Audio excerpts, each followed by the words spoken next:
Hi everybody, happy to meet you and speak to you on the essentials of a preschool building. We all know that the spaces where we live and work have a huge effect on us. This will be true in the case of children too. And when it comes to the case of children, the physical environment is especially important. Primarily, they must be safe and healthy simply because every child has the right to be safe and educators and others also need to be safe at work. How do you think this can be achieved? Maintenance is the key. That is, by keeping buildings, furniture and equipment safe and clean. Good maintenance, cleaning and safety precautions are some of the essential basic elements of any care and education service. But beyond this level of meeting basic needs, one should also keep in mind that the physical environment is full of potential and opportunities for children to learn about the world of people and things and about themselves.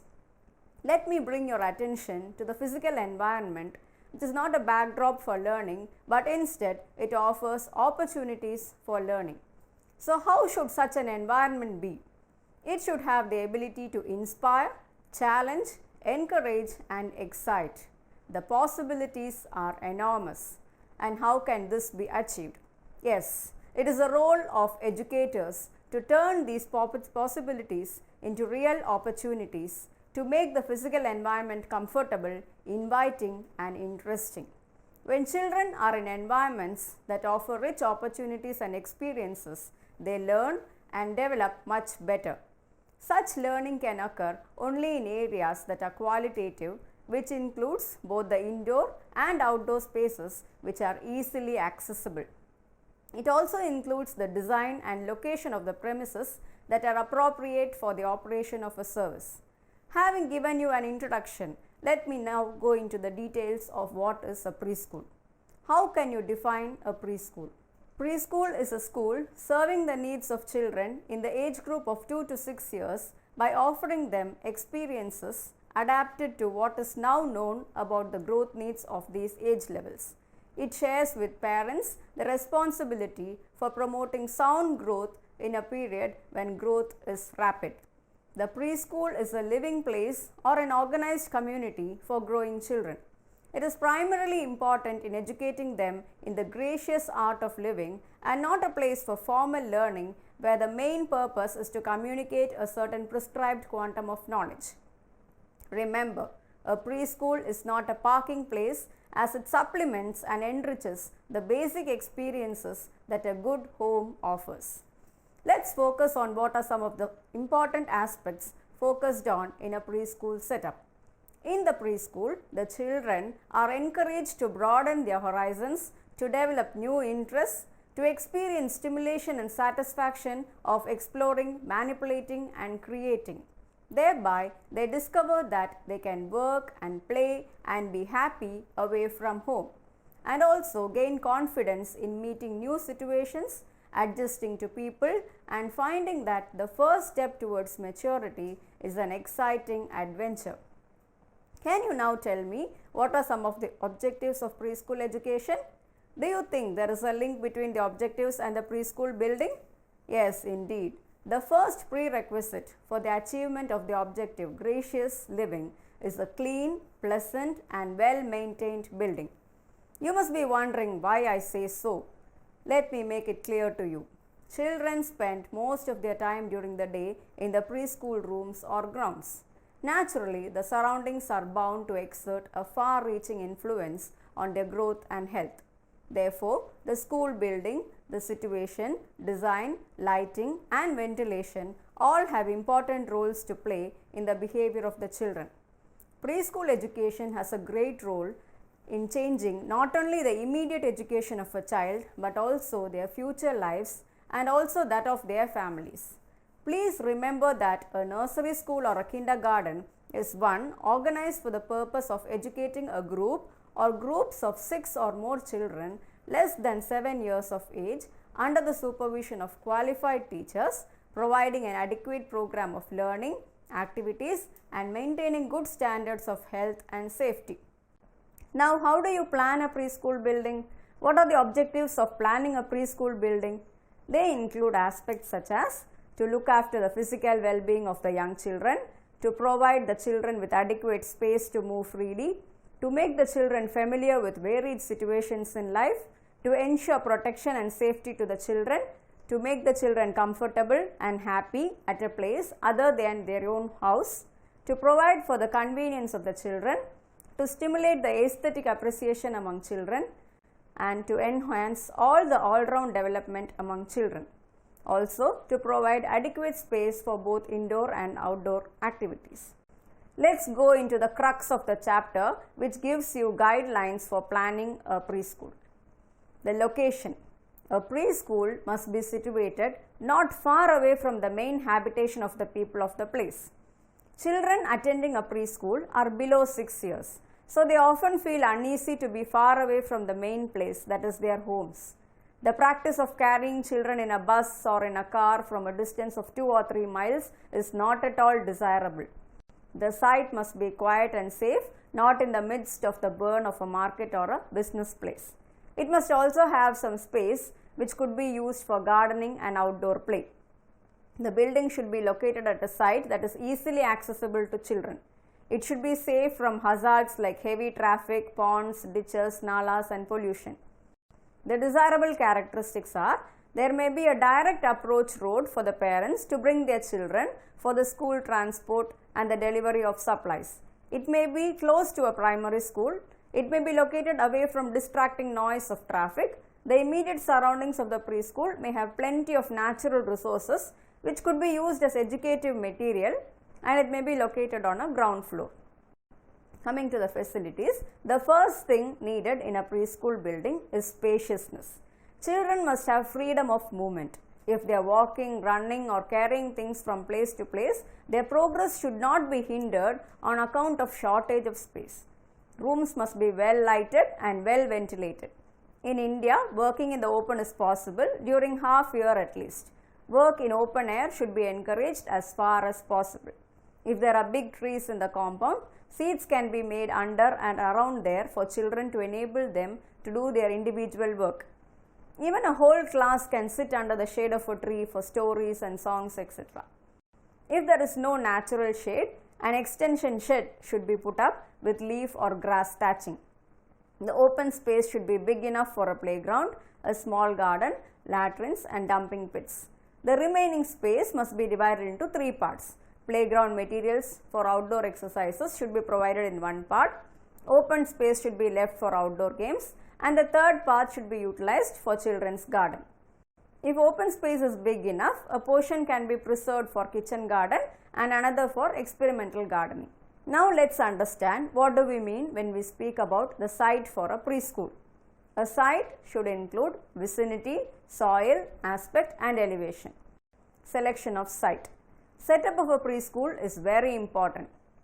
It should not be located in a congested or a lonely area. If it is situated in a crowded area, the attention of the children would be diverted from doing activities or listening to the teacher. If a school is located in a lonely area, the children are deprived of safety, and if a school is located in a lonely area, the children are deprived of safety and proper homely environment. If it is in a busy area, they lose their safety. Hence, it is necessary to be careful while selecting the site for a pre-primary school. It should be situated at the center of the town so as to provide easy accessibility to all. The school should be away from traffic area to avoid accidents. It must be seen that the surrounding area is clean. In any unhygienic area, children's health may be affected. If it is a town area, it should not be constructed near a factory or a railway station or a bus stand. As far as possible, it should be away from the industrial area. The foul from the factories may affect the children's health and mind. In a rural area, it should be away from wells and streams. Coming to the vicinity of a preschool must constitute a refreshing environment, avoiding stagnant pools, swamps, sewers or any other settings which are sources of undesirable odor or mosquitoes, flies and harmful microorganisms. There should be a good water supply. The preschool may be located at a short distance from the towns to get fresh air and have less risk of epidemics. The preschool must be near a road but well back from the road and not on its brink. It should not be in close proximity to a burial or a cremation ground. The foul odor which is emitted from the graveyard will have deleterious effects on the children. The vicinity must be such as to permit any future expansion. It must be a place away from the problems of industrial noise, dust, smoke and pollution. It should also make a point to avoid the physical danger of factories, railroads or bus services. Proximity to a garden or a public park permits direct play of sunlight even in the remotest corner of the school building for the greater part of the day. It will also add to the influence of the preschool on children's appreciation of beauty. Vicinity of grove of trees or high buildings is not desirable. Soil. Soil makes the school building strong, safe, congenial and educational. The following points need to be considered in selecting the site with regard to soil conditions. It should be a raised area, dry and have natural drainage free from waterlogging. Coming to the aspect and elevation, the following features are important to obtain ideal aspect conditions for the preschool. The site should allow the construction of the school building to face south. Verandas should be planned on only one side of the rooms for free access of light. Planting of trees on the other side will help to serve as sun breakers, especially in places which are very hot most of the year. Moving on to the building plan. The plan of the preschool building would vary with the needs. The following suggestions would facilitate evolving a desirable blueprint. The building should be planned to conform strictly to the laws of sanitation, hygiene, ventilation and lighting to allow the sun rays to reach all the rooms without filtering through housetops and without being obstructed by high buildings around, and to permit free and easy access of fresh air to all parts of the building. The building should fulfill the minimum requirements of playrooms, lavatories and washrooms. No playroom should be more than 9 meters in length. A single-story building is preferable for convenience and safety.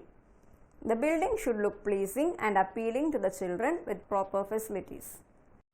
Preschool classrooms and infrastructure. How should the classrooms be? Preschool classrooms should be on the first or second floor of a building or be directly accessible by elevators. No classroom floor should be more than 4 feet below ground level. 950 net square feet of classroom space should be provided for each classroom. 50 square feet of usable space per child should be provided, that is free and open, and excludes storage and major pieces of equipment and built-in furnishings. Usable space includes materials and pieces of equipment that are easily movable. The rooms must be at least 18 inches by 22 inches with wide lobbies. The number of rooms must be in proportion to the number of children of the preschool. One room and a lobby with open space are required for 20 to 25 children. More rooms must be added. Classroom shall be well ventilated. Each preschool classroom shall have varied and ample types of storage that meet the general classroom needs of both children and staff. Each classroom shall have open accessible storage for each child for storage. Ample storage space must be planned in order to avoid the usage of non-storage areas such as bathrooms, hallways, etc. for storage purposes. Storage space should be provided for storing materials like papers, crayons, teaching aids, etc. Each child shall have a locker or a small shelf for personal use. These may be at a height within easy reach of the child. Separate storerooms may be provided for storage of materials and foodstuffs. Each classroom shall have an attached toilet room that is accessible to students with physical disabilities, built to meet the needs of young children, identified for the exclusive use and barrier-free in design. Floors shall be clean and safe to minimize the potential for illnesses. Classrooms shall have large child-safe windows, allowing children and adults to view the outdoors and providing natural light. Natural light shall be supplemented with controlled artificial lighting. Adequate wiring shall attempt to meet both current and future needs of the facility. Classroom environment. Furniture shall be arranged so that children can work individually, together in small groups or in large groups, pathways to move from one area to another. The room shall contain movable pieces of furniture and equipment in order to maximize space flexibility. Wall space shall be available to display children's work in the classroom throughout the school. Counters and any built-in seating shall be accessible to children, usually at a foot lower than the ideal height for adults, 10 to 12 inches above the floor.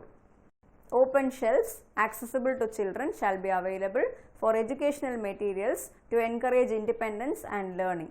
Small, semi-private, easily supervised places shall be available indoors and outdoors to provide children with opportunities for solitude. Classroom environments shall include soft, non-allergic spaces. Sufficient spaces shall be available for the following needs: office space for administrative purposes, multi-purpose rooms for conferences and indoor play. Let's take a look on the indoor environment of a preschool. Learning centers in a classroom shall include areas for block building, housekeeping, water play, creative arts, painting, clay and collage, science and nature study, cooking and music. There shall be adequate books and pictures, puzzles, games and small manipulative materials. A minimum indoor space must be provided. Every preschool, in addition to classroom, should have a storage space, a toilet, a veranda and cooking facility separately. The desirable characteristics are: room size may be 5 into 9 square meters above. Furniture may be made up of material that can be easily cleaned and may be painted in bright and attractive colors. The furniture may be safe and light. There may be separate science corner, doll corner, books corner, a corner for window sill for plants that may be nurtured by the children. Bulletin boards may be provided. Low light tables for a group of 6 to 8 children for artwork, paperwork are essential. Provision of blackboards at low levels for scribbling, free drawing by chart, etc. should be provided. The placement of doors and windows may be such as to provide for ample light and ventilation. The windows may be at a low level so that the children can look out. Now about the rooms. Rectangular rooms lend themselves ready to activities of the children than square ones. The room should be free from hidden areas to facilitate supervision. Walls with a variety of pleasant colors can add beauty and a feeling of spaciousness if properly selected from primary colors such as red, blue and yellow. They should be skillfully used to challenge the imagination of children and yet not overstimulate them. All the rooms should be provided with an outlet and an inlet. They should avoid opening to each other. Lighting should always be at the left so that the incoming light strikes the child's left shoulder when he is facing the teacher. The rooms for indoor play should be large enough for children to live and work together freely without regimentation for space. The workspace should be adaptable, flexible, livable and home-like. Rooms should be well ventilated and have adequate light. How about the walls? The wall space should be functional and lend itself to promote activities. An abundant pinning space at the eye level of the child is desirable in order to have picture boards. What do you mean by this pinning space? It is a place where you can put up pictures or fix up a board where the child can work on. The arrangement of doors and windows should allow large spaces for bulletin boards for attaching things to pull on and for blackboards. The wall should be coated with suitable, washable, porous material to deaden the noise. Shifting walls also provides for a wide variety of activities and better use of space. Walls should be clean and well plastered. They should have ample space for display of children's work and other pictorial material at children's eye level.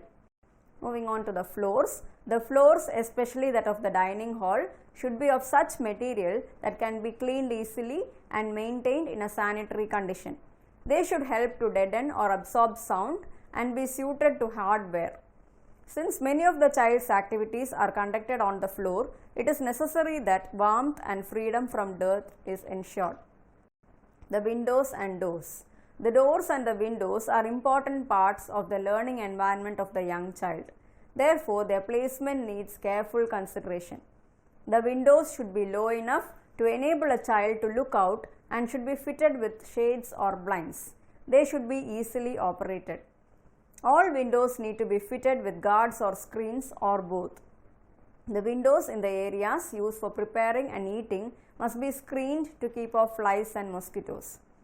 All doors should be light in weight so that children can handle them easily. The heights of the door knobs should be within easy reach of the children and of the type that the child can readily turn them without being hurt. Ventilation. A window properly designed for a classroom is to be there in areas where natural ventilation is important. It should be one through which the air can be directed downward to flow around the children, and during winter months the air can be directed to the ceiling to mix up with the hot air which rises. Lighting. The room should be well lighted without too much glare or without the sun's rays falling directly into the children's eyes. The room is more attractive if all the shades are kept at even height, but protection of the eyes of the children is of first consideration. Sanitary facilities. Water facilities are essential for the cleaning up activities in the preschool. The toilet and washing facilities should be easily accessible from both the indoors and the outdoors. One large or two small rooms would be needed for this purpose.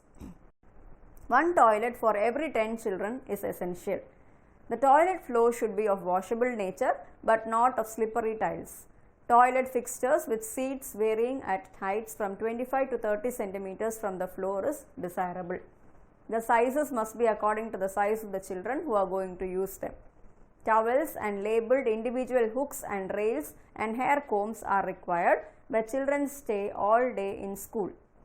Fixtures of the suitable size assist in the development of routine habits and also promote self-confidence and independence in the child. Care must be taken to see that the sinks and toilets are equipped with disposable drains. A clean Indian type toilet should be provided with water facilities. Soap and clean towel should be provided.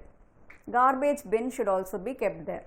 Bathroom fixtures and sinks may be provided at a low level so that children can reach them easily. Exhaust fan may be installed in the bathroom window. Sinks at low level may be installed in each classroom. Toilet facilities should be attached to the building. It should also contain rooms for washing, playing and sleeping. Proper bathroom facilities could help to develop a sense of hygiene in the children. Moving on to the eating and rest facilities. It is essential to provide some period of rest during the day's program. If the duration of the preschool is long, arrangements have to be made for sleeping. These facilities should provide quilt and free spaces. If mats are used, a clean one should be provided. Folding cots, mattresses with sheets and pillows may also be provided. Space used for eating shall be clean. There shall be no more than 8 children at one table at one time during lunch.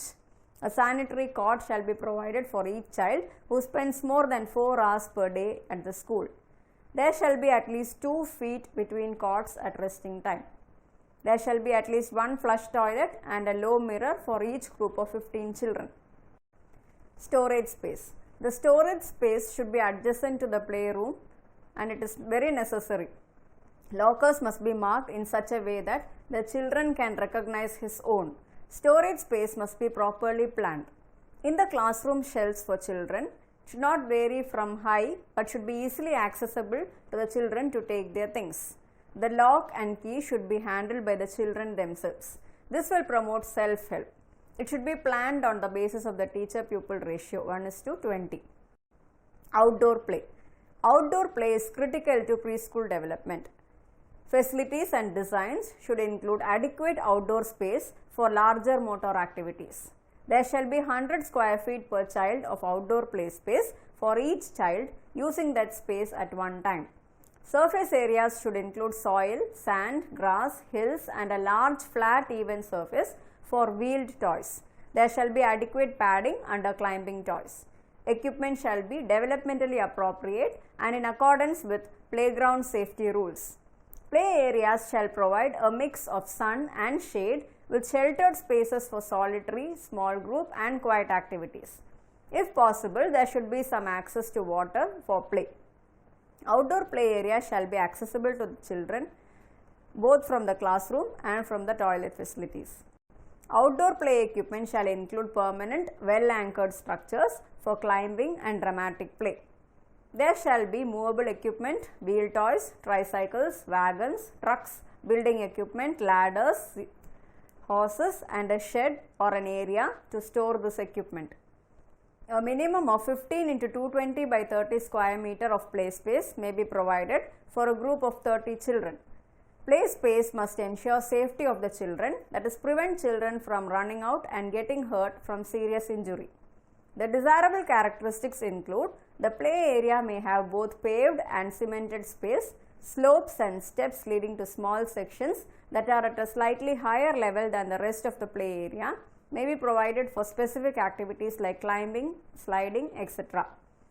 Provision for a variety of activities like running, jumping, climbing, cycling, sand and water play and gardening may also be made. A balance between sunny and shaded areas may be ensured. There may be a storage space for keeping equipment for active play located near the play area. Some provision for water play. To an adult, water may mean merely washing and drinking. To a child, it means at least washing, drinking and especially play. Where no provision is made for water play, children are likely to make shift with the washing and drinking arrangements. In addition to a pool for summer wading, preferably deep enough at one end for older children to swim, and a hose and sprinklers for summer play, an enclosed pool where children can float boats and watering cans for the garden give a substitute for water play. Facility for pure drinking water should be provided. Provision should be made for washing the glasses and tumblers after use. Isolation space. Schools which do not have facilities for returning children to their homes when they develop symptoms of cold or other physical upsets during the school hours requires facilities for isolating such children from other members of the group. First aid kit should consist of bandages, sticking plaster, sterilized surgical cotton wool, gauze, thermometer, scissors, pincers, antiseptic ointment, potassium permanganate, etc. Other safety standards include peeling or damaged paint or plaster shall be repaired. Paint containing lead shall not be used on walls, windowsills, beds, toys or any equipment which is accessible to children. Do you think cleaning and maintenance is essential in a preschool? Yes, of course. Making sure the right cleaning standards are applied during daily cleaning and maintenance goes a long way to ensure good hygiene in all operating areas of the school. Now, to summarize, let me inform you that creating environments that are inviting and inclusive and that support children's exploration, creativity and learning through play and physical activity, both of which are very important for children's learning and development. Environments that support learning are vibrant and flexible spaces that are responsive to the interests and abilities of each child. The design and organization of the physical environment has a powerful effect on children. Sometimes small changes can make big differences. Hoping that this input will be beneficial to you, myself Danya signing off for today and hoping to meet you with the next chunk of information.